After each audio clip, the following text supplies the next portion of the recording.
Hello everyone, তাহলে আশা করি আপনারা সবাই ভালো আছেন।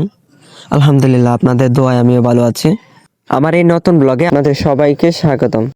তো আপনারা দেখতে পাচ্ছেন আমরা জুম্মার নামাজের শেষে একটি ফাইনাল খেলা দেখার উদ্দেশ্যে রওনা দিয়েছি। অনেকক্ষণ হাঁটার পর আমরা প্রায় খেলা দেখার জন্য মাঠে এসে পৌঁছেছি।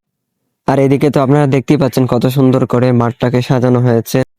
চতুর্দিকে ফুটকা দিয়ে খুবই সুন্দরভাবে সাজানো হয়েছে। আমি মাঠে ঢোকা মাত্রই এই সৌন্দর্য দেখে আমার এক ছোট ভাইকে বললাম যে আমাকে একটা ব্লগ ভিডিও করে দিতে। আর এদিকে আমাদের লোক সংখ্যা মানে কিছু কাজ চালিয়ে যাচ্ছে আরো সুন্দরভাবে সাজানোর জন্য। জাস্ট এদিকে দেখেন, মানে খেলার যে ফাইনাল লোকটা অসাধারণ, যা দেখার মতো ছিল। এবং চতুর্প্রান্তটা দেখেন যে কত সুন্দর নেট দিয়ে ঘেরা করা, যাতে বল বাহিরে না যায়। আজকের এই ফাইনাল খেলায় অংশগ্রহণ করছে ইমামবাড়ি একাদশ বনাম গোলডোবা একাদশ। ইতিমধ্যেই খেলার প্লেয়ারগুলো মাঠে প্রবেশ করেছে। আর এদিকে আমাদের মুরব্বীরা এবং প্লেয়ার সবাই মিলে একটি সেলফি তুলে নিচ্ছেন। অল্প কিছুক্ষণের ভিতরে খেলাটা আরম্ভ হয়ে যাবে। এদিকে অলরেডি দেখতে পাচ্ছেন আমাদের মানে খেলাটা শুরু হয়ে গেছে প্রায়। উভয় পক্ষে খুবই শক্তিশালী টিম। বিশেষ করে ভালো লাগছে আমার এই মাঠটা সাজানোটাকে, খুবই সুন্দর দেখায়। আর এদিকে প্লেয়ারগুলো আমাদেরকে সুন্দর খেলা উপভোগ দেওয়ার চেষ্টা করতেছে।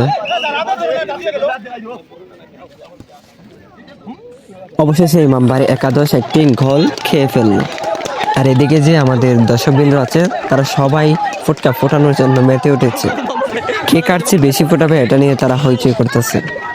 আসলে খেলা মানে শুধু খেলা তা না, এটা থেকে অনেক মানুষ মাদক থেকে বেরিয়ে আসে এবং অন্যান্য খারাপ কাজ থেকে বিরত থাকে।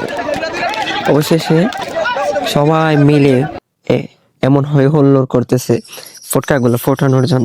আর আপনারা তো দেখতেই পাচ্ছেন অবশেষে কি থেকে কি হয়ে গেল। আর এদিকে আমাদের মুরব্বীরা এবং গণ্যমান্য ব্যক্তিরা যারা চ্যাম্পিয়ন হয়েছে তাদেরকে তাদের পুরস্কার হাতে তুলে দেওয়ার জন্য তাদেরকে নিবেদন করছেন।